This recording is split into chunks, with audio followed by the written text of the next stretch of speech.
Hello guys, so welcome back po ulit sa ating channel Stock Play. At ngayon po ay muli po tayo mag-update sa mga top trending stocks sa PSE. And of course, don't forget to subscribe sa ating channel Stock Play. And paka-press na rin po yung notification bell para palagi po kayo ma-update sa mga bagong videos na i-upload natin. Ayan. So i-check natin ngayon. Quick update lang sa mga stocks, no? Now, okay, bakit trending now? June 10 ngayon, di ba? Tama, June 10. Yan, so paki-comment down bakit trending ito, no? Now. So for this one, breakout. Okay. Meron tayong resistance dito. So siguro i-check muna natin sa weekly. Yes, breakout guys. Kita yan. Breakout. Because resistance to. Then yung next resistance possible ito guys dito. Sa area na to, no? Yan.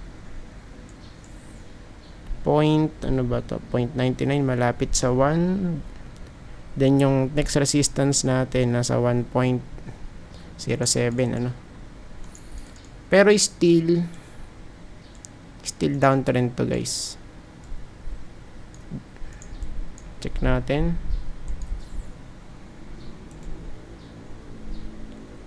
So dito pwede ba? Or dito sa taas. Ayan. So, try natin dito. So, for now, kung titignan natin to, okay, possible breakout. Okay, breakout siya. And, of course, we want a pullback here. Since nag-breakout, no? And, so far, pwede nga might yun. Yung next resistance, malapit sa 1.07. So, sa daily, hindi pa naman overbought, kaya still may upside pa rin to doon sa may sinabi nating resistance. 200 day, ayun. So based dito, so kung magre-retest sa 200 day, so at least sa 1.11 ano, ayan. So supposed to be dapat might yun kung magre-retest yan sa 200 bago magkaroon ng pullback. Next one is SPNEC. Check natin ito. Wala, same pa rin guys. Ayan o. 0.92 pa rin. So support. So let's wait first ano. Ayan, so medyo delikado kasi ito eh. And kung magbabounce man, so ang pwedeng target, ayan. So hanggang 1 pwede no.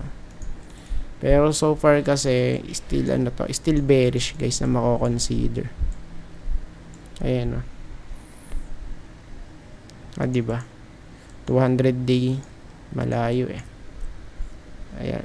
So far still pwede pa rin malaglag doon sa may 0.75 ano. So 0.92 ngayon. SPNEC.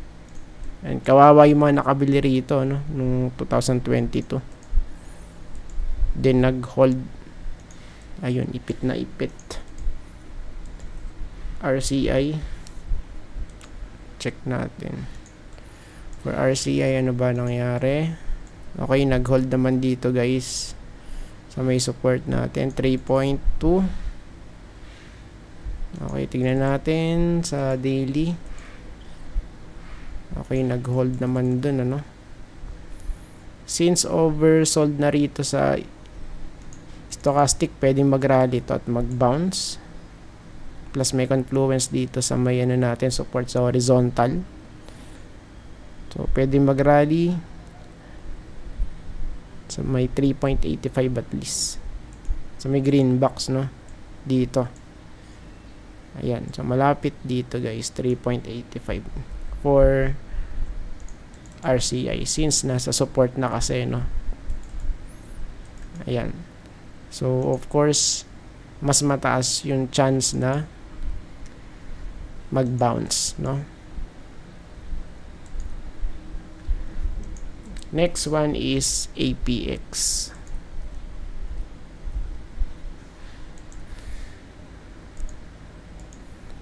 For APX, okay. So, of course, sa resistance, then alaglag dito sa baba. Tingnan natin, nakabaluktot na kasi, oh. Ayan, oh, overbought parehas. Yan yung pinakamalapit na support. Ayan, so 3.7, ano. 3.7 for APX. And kung titignan natin sa mismong chart, big picture, of course medyo mataas na yan actually, ano, pag chinek natin. Ayan, so for now, let's wait. Ayan, no, lower high na to saka lower low, means bearish yung kanyang trend right now dito.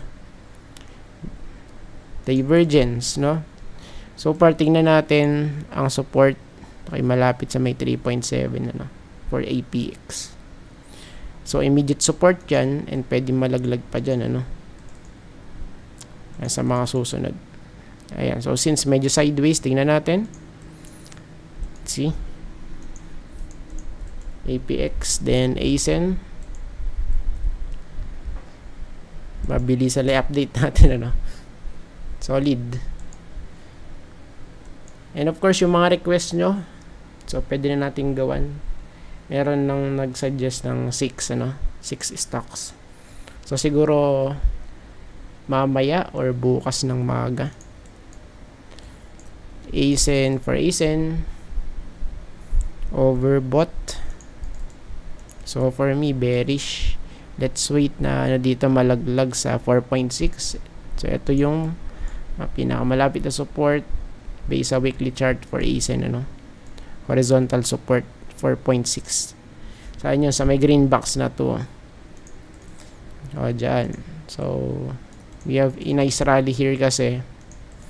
At ngayon, so pull back to, of course. Ayan. Pull back yan, no? Then, sa daily, since nasa resistance na nga, yan, pagka kasi sa resistance, so mahirap, ano. Ang dapat bili yan sa support. So ito nasa resistance ni. 'Di ba? So dito may chance na mag-bounce sa 4.6. Pwede.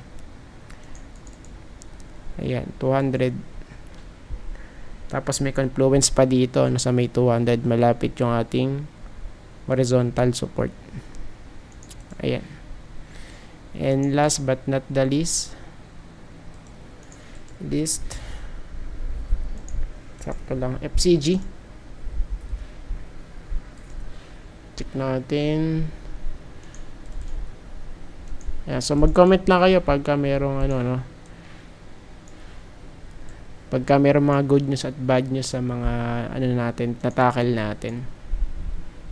Di po kasi ko palabasan ng mga news or mga catalyst, guys, ano.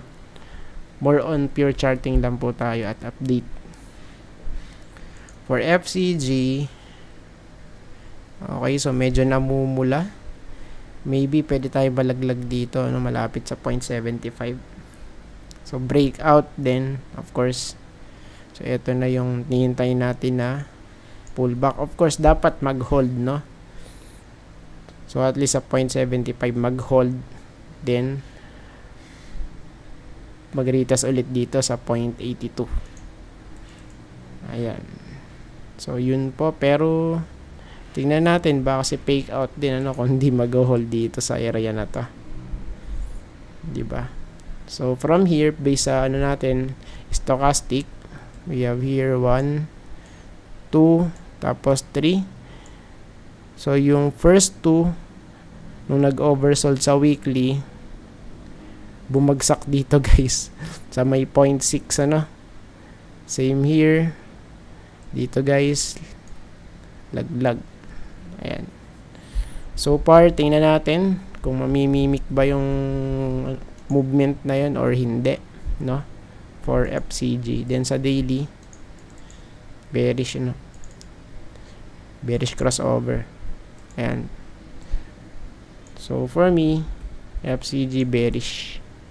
Bearish for now. And I think tapos na po tayo guys, at maraming salamat po sa panonood. See you po sa next video. Bye bye and God bless.